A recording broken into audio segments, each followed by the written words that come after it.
এই মুহূর্তে যা ঘটে চলেছে সেটা আরো একবার প্রমাণ করে দেয় যে ছাগল দিয়ে লাঙল চাষ হয় না। 2026-এর ভোটে জেতার তাড়নায় বঙ্গ বিজেপি ঠিক সেই কাজটাই করছে। আর তাদের দোসর হয়ে জুটেছে চারটে গাধা, যারা না জানে বাংলা, না জানে বাঙালিকে, আর সেই কারণেই হড়বড়িয়ে এগোতে গিয়ে মুখ থুবড়ে পড়ছে বারবার। এবং সেখানে বিজেপির তরফ থেকে যা কাজকর্ম দেখতে পাওয়া যাচ্ছে তাতে মমতা বন্দ্যোপাধ্যায়ের হাতে তারা সুন্দর করে অস্ত্র তুলে দিচ্ছেন তাই নয়, সেটিং থিওরিকে আরো যাতে বেশি করে মানুষ মজবুত তত্ত্ব হিসেবে সামনে তুলে ধরতে পারেন সেখানে ইন্ধন যোগাচ্ছে তাই নয়, তারই সঙ্গে এবারে দেখা যাচ্ছে একেবারে বাঙালিদের মাথার উপরে উঠে তারা নাচতে শুরু করে দিয়েছেন। আর তখনই এই প্রশ্নটা জাগে যে আপনি তো রাজনীতি করছিলেন, করুন, আপনি রাজনীতি করবেন, তৃণমূল করবে, সিপিএম করবে, সবাই রাজনীতি করবে, খুব ভালো কথা, কিন্তু আমাদের গলার উপরে পা তুলে দেওয়ার বা আমাদের মুখটা বন্ধ করে দেওয়ার মতো এত বড় আস্পর্ধা আপনি কোথা থেকে পেলেন সেইটা একটু বলুন তো দেখি। সূত্রপাতটা কোথা থেকে আপনারা সকলেই জানেন। তৃণমূল প্রথমেই অভিযোগ করতে শুরু করে যে বাংলা ভাষায় কথা বললেই বিজেপি শাসিত রাজ্যে তাদের তুলে নিয়ে যাওয়া হচ্ছে, বাংলাদেশি সন্দেহে তাদের মারধর করা হচ্ছে, অত্যাচার করা হচ্ছে। তার বেশ কিছু নিদর্শন তারা সামনে রাখে। উল্টো দিকে বিজেপিও এতদিন ধরে রাজনৈতিকভাবে যেখানে যেখানে পারছিল সেসব খণ্ডন করছিল। এই নিয়ে চলছিল রাজনৈতিক তরজা তো হবেই, নির্বাচনও রয়েছে, তার সঙ্গে এসআইআর হচ্ছে, সব রকম ভাবে চলছিল। কিন্তু তারপর সামনে এলো একটি চিঠি। তৃণমূল কংগ্রেসের তরফ থেকে এই চিঠি সামনে রাখা হয় এবং বলা হয় যে এই চিঠি দিল্লির লোধি কলোনির পুলিশের তরফ থেকে পশ্চিমবঙ্গ সরকারের বঙ্গভবনের কাছে পাঠানো হয়েছে এবং এই চিঠিতে বাংলা ভাষাকে বাংলাদেশি ভাষা বলে চিহ্নিত করা হয়েছে। এবং সেই চিঠিটাও যদি আপনি পড়েন সেখানে যে লাইনটা লেখা রয়েছে বাংলা ভাষাকে বাংলাদেশি ভাষা বলার, সেখানে বলা হচ্ছে translation of documents containing text written in Bangladeshi language, এবং তারপর আরেক জায়গায় বলা হচ্ছে the identification documents contain text written in Bangladeshi, এবং বেসিক্যালি সেগুলো ট্রান্সলেট, সেগুলো তর্জমা করার জন্য লোক চাওয়া হয়েছে। বাংলাদেশি ভাষা বিষয়টা কি, মানেটা কি এটার? এবার আমি ধরে নিলাম যিনি এই লেখাটা লিখেছেন, ধরে নিলাম আমি তর্কের খাতিরে যে তিনি একেবারে নিরেট আকাট মুখ্য বুদ্ধি তার হাঁটুতে, তিনি কিচ্ছু জানেন না, একদম এতটাই অশিক্ষিত যে একটা সাধারণ ভাষার তারতম্য তিনি করতে পারেননি, সেই কারণে তিনি এইরকম একখানা কথা লিখে দিয়েছেন। এটা একটা ক্লারিক্যাল এরর, মেনে নিলাম, আমি ধরে নিলাম সেরকমটাই হয়েছে।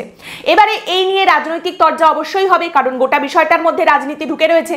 তৃণমূল কংগ্রেস এ সম্পর্কে অভিযোগ করছে এবং সেখানে সাধারণ মানুষও রেগে গেছেন, তারাও এখানে প্রতিক্রিয়া দিচ্ছেন এবং তারাও বলছেন এত বড় একটা ভুল কি করে হয়, তাহলে ভুল যদি তুমি করেছো তাহলে সেটা তুমি এবারে রেকটিফাই করো এবং সেখানে তুমি তাহলে ক্ষমা চাও। ত্রুটি মার্জনীয় হতে পারে, কিন্তু এরপর যে বিষয়টা শুরু হলো সেটা আরো ভয়ানক সুন্দর।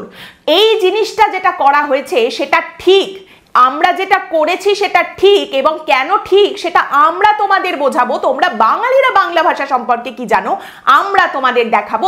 এই প্রবণতা শুরু হলো। প্রথমে দেখা গেল বিজেপির রাজ্য সভাপতি পশ্চিমবঙ্গের শ্রমিক ভট্টাচার্য, তিনি বললেন ঠিক করেছে দিল্লি পুলিশ যা লিখেছে একদম ঠিক লিখেছে, বাংলা ভাষা নয় ওটা বাংলাদেশি ভাষা, সেই কারণেই লিখেছে, একদম ঠিক করেছে।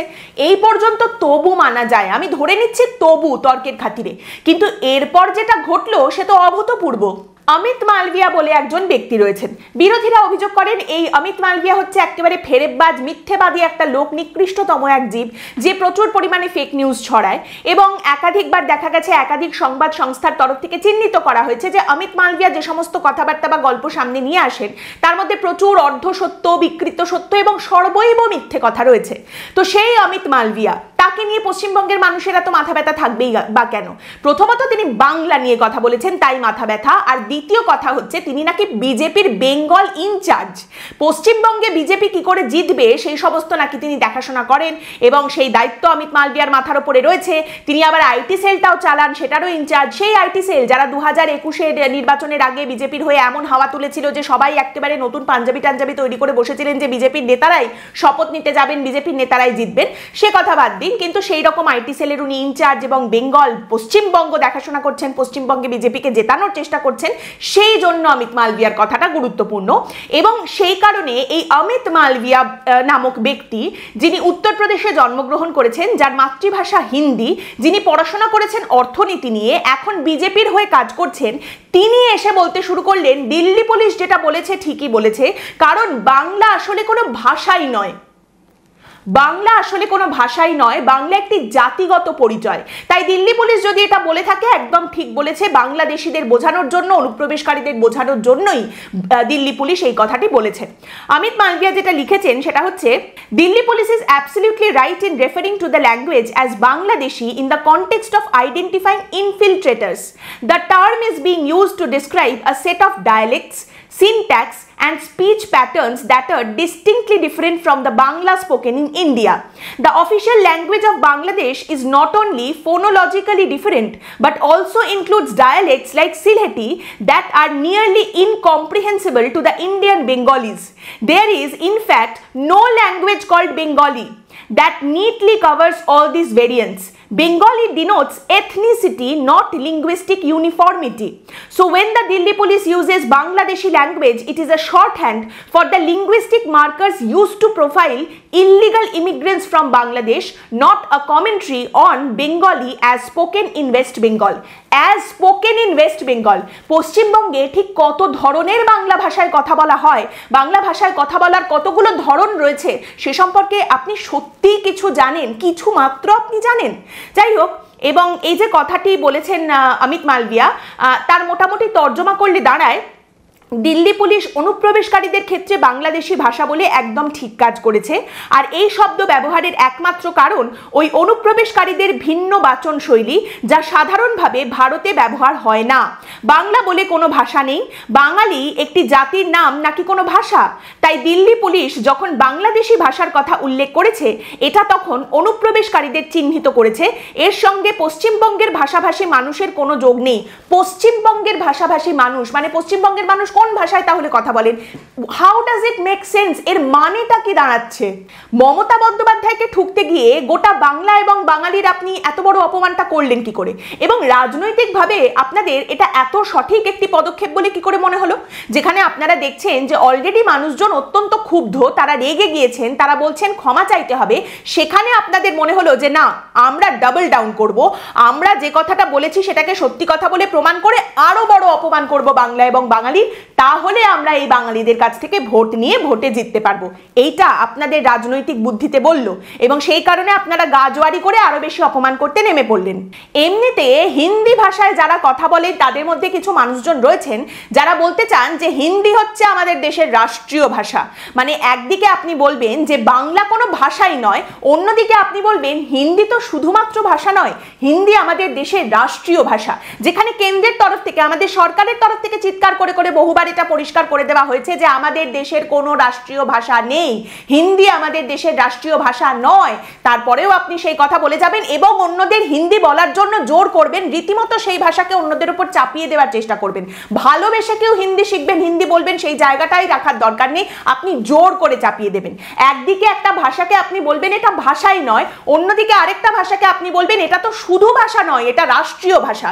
আপনি এই সমস্ত মিথ্যে কথা প্রচার করে যাবেন। মানে আপনি একদিকে আমার মাকে মা বলে ডাকতে দেবেন না, আপনি বলবেন আপনার মাকে আমায় মা বলে ডাকতে হবে এবং তারই সঙ্গে আমার মাকে অস্বীকারও করতে হবে, এইটা আপনার যুক্তি। এবং শুধুমাত্র বাংলা ভাষা তো নয়, সিলেটি ভাষাকেও আপনি একইভাবে অপমান করেছেন, তারাও সেখানে প্রতিবাদ করছেন, সিলেটি ভাষাভাষীর মানুষও প্রতিবাদ করা, এই নিয়ে চর্চা করা অলরেডি শুরু করে দিয়েছেন। যাই হোক, এরপর যে কথাগুলো বলবো সেগুলো শোনার জন্য মাথায় বুদ্ধি থাকতে হবে, হাঁটুতে থাকলে একেবারে চলবে না, বুঝতেও পারবেন না, বিশ্বাস করুন। কারণ এই কথাগুলো যারা ওই প্রভুর পয়সায় লালিত পালিত হয়ে প্রত্যেকদিন সকালবেলা ঘুম থেকে উঠে ক্যামেরার সামনে বসে প্রভু খুব ভালো, প্রভু খুব ভালো বলে ঘুমাতে চলে যায়, তারা এইসব কথাবার্তা আপনার সামনে রাখবে না। কারণ এই সমস্ত কথাবার্তা আপনার সামনে রাখার মতো গভীরতা তাদের নেই। তাদের একটাই কাজ, প্রভু খুব ভালো এই কথাটা আপনার সামনে বলা, এবং তার জন্যই তারা বিস্কুটটা পায়। প্রথম কথা, যে মানুষটির ভাষা নিয়ে পড়াশোনা নেই, ভাষা নিয়ে পড়াশোনা করেছেন, চর্চা করেছেন, লিঙ্গুইস্টিক্স নিয়ে পড়াশোনা করেছেন, এমন কোনো উদাহরণ সামনে নেই, সেই মানুষটি হঠাৎ এই এত বড় একখানা এক্সপার্ট ওপিনিয়ন যে বাংলা কোনো ভাষাই নয় সেটা সামনে রাখতে পারলেন কি করে? কোন অঙ্ক কষে, কোন ভাষা তত্ত্ব চর্চা করে তিনি এত বড় একটা কথা বলতে পারলেন, কিসের ভিত্তিতে? এবং দ্বিতীয় কথা হচ্ছে যে এটা যদি আপনার যুক্তি হয় যে আমার মনে হয়েছে তাই আমি বলেছি, তাহলে তো দ্বিতীয় দিন যে কেউ উঠে দাঁড়িয়ে হিন্দি হিন্দি ভাষা সম্পর্কে একই কথা বলবেন এবং আপনাকে মেনে নিতে হবে। কে বেশি জোরে বলছে তার উপরে ডিপেন্ড করবে যে মানুষ কারটা বিশ্বাস করবেন। আমার মনে হয়েছে বলে তো আমি কত কিছুই বলে দিতে পারি। আচ্ছা, তৃতীয় কথা হচ্ছে যে বাংলা কত রকম ভাবে বলা হয় সেটা কি আপনি আদৌ জানেন? কে নুন বলছে আর কে লবণ বলছে তার উপর ভিত্তি করে আপনি বাংলা ভাষার বিচার করতে বসেছেন? মেদিনীপুরের বাংলা, পুরুলিয়ার বাংলা, দুটোর মধ্যে পার্থক্য আছে। মালদায় মানুষজন যে বাংলা ভাষায় কথা বলেন আর উত্তরপাড়ার মানুষজন যে বাংলা ভাষায় কথা বলেন তার মধ্যে পার্থক্য আছে। শুভেন্দু অধিকারী যেভাবে বাংলা বলেন আর আমি যেভাবে বাংলা বলি তার মধ্যে পার্থক্য আছে। আজ সিলেটি ভাষাকেও আপনারা একইভাবে অপমান করেছেন, সেখানেও প্রতিবাদ হচ্ছে। যদি হিন্দি ভাষা দিয়ে বোঝাতে হয়, উত্তরপ্রদেশে যে হিন্দি বলা হয় আর মধ্যপ্রদেশে যে হিন্দি বলা হয় তার মধ্যে পার্থক্য রয়েছে। মহারাষ্ট্র, যেখানকার বেশিরভাগ মানুষের মাতৃভাষা মারাঠি, তারা যেভাবে হিন্দি বলেন আর দিল্লিতে যে হিন্দি বলা হয় তার মধ্যে পার্থক্য আছে। কিন্তু বলার ধরনে পার্থক্য থাকলেও অবয়বটা তো হিন্দির, কাঠামোটা তো হিন্দির। একইভাবে বাংলা যেভাবেই বলা হোক না কেন, ভাষাটা তো বাংলা, তার অবয়ব তো বাংলা, অ আ ক খ দিয়েই তো সেটা তৈরি হচ্ছে। তাহলে কোনটাকে আপনি বাংলাদেশি বলছেন? আমাদের কেন্দ্রীয় সরকারের তরফ থেকে কিছুদিন আগে বাংলা ভাষাকে ধ্রুপদী ভাষার মর্যাদা প্রদান করা হয়েছে। তাহলে আপনি বলতে চাইছেন তারও কোনো মানে নেই, সেটাও সম্পূর্ণ ভিত্তিহীন? এটা কি হতে পারে? আর আপনি বাংলাদেশের যে কথা বলছেন, ইভেন বাংলাদেশেও যত রকম ভাবে বাংলা বলা হয় তার মধ্যে পার্থক্য রয়েছে। বাংলাদেশে খুলনায় যে বাংলা ভাষা বলা হয় আর চট্টগ্রামে যে বাংলা ভাষা বলা হয় তার মধ্যেও পার্থক্য রয়েছে। আপনি বলতেটা কি চাইছেন? দিল্লি পুলিশ খুব ছোট্ট একটা কাজের জন্য চিঠিটা দিয়েছিল, বাংলা ভাষার ডকুমেন্ট বুঝতে পারছি না, তর্জমা করতে হবে, আপনারা লোক পাঠান। সেটা করতে গিয়ে তারা একটি ভুল করেছিল, সেই ভুলের জন্য ক্ষমা চাওয়ার দাবি উঠেছিল। কিন্তু সেই ভুলটাকে ঠিক প্রমাণ করার জন্য বিজেপি যেভাবে ঝাঁপিয়ে পড়লো, বিশেষ করে বিজেপি পোষিত অমিত মালভিয়া, দিল্লির বিজেপির পুলিশ একদম ঠিক কাজ করেছে বোঝানোর জন্য যেটা করতে শুরু করলো সেটা হচ্ছে মমতা বন্দ্যোপাধ্যায়কে আমি ঠুকবো, আমি তৃণমূলকে ভুল প্রমাণ করব, কিন্তু তার জন্য বাংলা, বাঙালি, পশ্চিমবঙ্গ, পশ্চিমবঙ্গের মানুষজন, বাংলা ভাষা সমস্ত কিছুকে যদি আমার অপমান করতে হয় আমি তাও করব, আরো বড় অপমান করব, করে আমি বাঙালিদের কাছ থেকে ভোট চাইবো, কিন্তু অপমান আমি করব। এই পরিস্থিতিটা সামনে রেখেছে বিজেপি।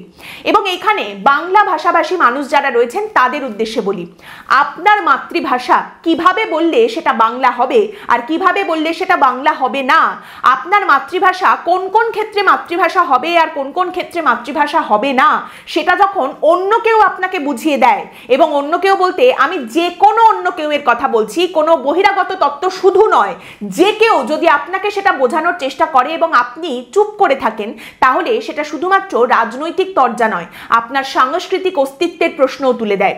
দেখুন, রাজনীতি ছিল, রাজনীতি আছে, রাজনীতি থাকবে। ভাষা, ধর্ম, জাত, ধনী, গরিব সমস্ত কিছু নিয়ে রাজনীতি থাকবে। কিন্তু আজ যদি আপনি একটু না দাঁড়ান, একটু না প্রশ্ন করেন যে এত বড় অপমান করার সাহস কি করে হয়, তাহলে একটা কথা মনে রাখবেন, রাজনীতি থেকে যাবে। আপনি শিকড়হীন হয়ে গেলে আপনি কিন্তু থাকতে পারবেন না, আপনি ভেসে যাবেন। এবং এর জন্যই বিজেপির গায়ের ওপরে বাংলা বিরোধী, বাঙালি বিরোধী যে তকমাটা লেগেছে সেটা আরো বেশি করে তাদের গায়ের ওপরে চেপে বসবে। নো ভোট টু বিজেপি এই মুভমেন্ট যখন সামনে এসেছিল, বিজেপির অনেক লোকজন ওটা দেখে হেসেছিলেন। ভোটের রেজাল্ট বেরোনোর পরে তাদের বলতে হয়েছিল যে আসলে ওই নো ভোট টু বিজেপি তো তৃণমূলের বি টিম ছিল, তাই এই কাণ্ডটা হলো। মানে ভোটের রেজাল্ট বেরোনোর পরে তাদের স্বীকার করতে হয়েছিল যে নো ভোট টু বিজেপির জন্য তাদের কিন্তু ধাক্কা লেগেছে। নো ভোট টু বিজেপি এই মুভমেন্টটার জন্য কিন্তু বিজেপির ভোট কমেছে, এইটা বিজেপিকে স্বীকার করতে হয়েছিল। এখন ঠিক সেই পরিস্থিতি আবার তৈরি হচ্ছে। একটা বিষয় খুব পরিষ্কার যে কেন্দ্রীয় বিজেপির নেতৃত্বরা ওই জয় মা কালী, জয় মা দুর্গা এই সমস্ত কিছু বললেও বাঙালির কাছে, বাংলার মানুষের সামনে কোন কোন বিষয় অত্যন্ত স্পর্শকাতর সেগুলো বঙ্গ বিজেপির নেতৃত্ব, কেন্দ্রীয় বিজেপির নেতৃত্বকে এখনো পর্যন্ত বোঝাতেই পারেনি, সম্পূর্ণ ব্যর্থ এই জায়গায়। এটা ঠিক যে আমরা এখন অনেকেই দোআঁশলা ভাবে বাংলা বলি, বাংলার মধ্যে অনেক ইংরেজি শব্দ জুড়ে দিই, হিন্দি শব্দ জুড়ে দিই, অনেকে বাংলা বলতে লজ্জা পান, অনেকে বাংলাটা ঠিক বলতে পারেন না বলে গর্ব করেন। কিন্তু এটাও ঠিক, বাংলা আমাদের মাতৃভাষা, আমরা বাংলায় ভাবি, আমরা বাংলায় কথা বলি, এবং সেই মাতৃভাষাকে কেউ অপমান করলে সেই মাতৃভাষাকে রক্ষা করার প্রবণতাও কিন্তু আমাদের আদি প্রবৃত্তি।